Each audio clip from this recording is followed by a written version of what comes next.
look back at the last couple of years, obviously the COVID-19 has been devastating for Americans and obviously around the world as well.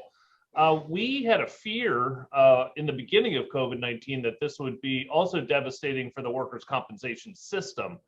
But tell me a little bit in your mind how the pandemic has impacted workers' compensation. We had the same observation. Early days in the spring of 2020, when things were playing out, there were some pretty dire estimates of what was happening. And it has not turned out that way. It's been much, much more moderate.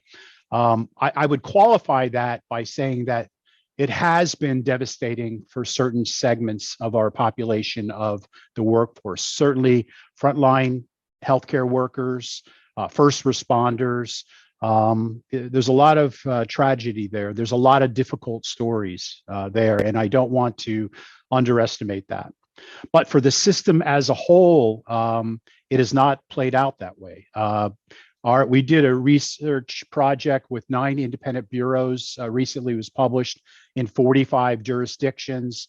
Some of the current numbers that rolled up that kind of validated what we saw in the NCCI states was about 630 million in COVID incurred lost dollars, about 80,000 claims, an average cost that's under $8,000, mostly indemnity expense.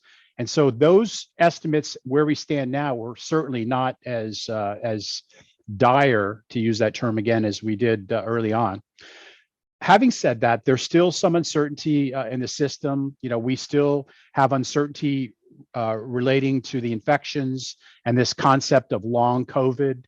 And then the next piece is that these numbers are really going back to, you know, they represent workers, and many of them that we're still talking about have been in serious situations. So still something we're watching very carefully, but clearly not as dire as we had originally estimated.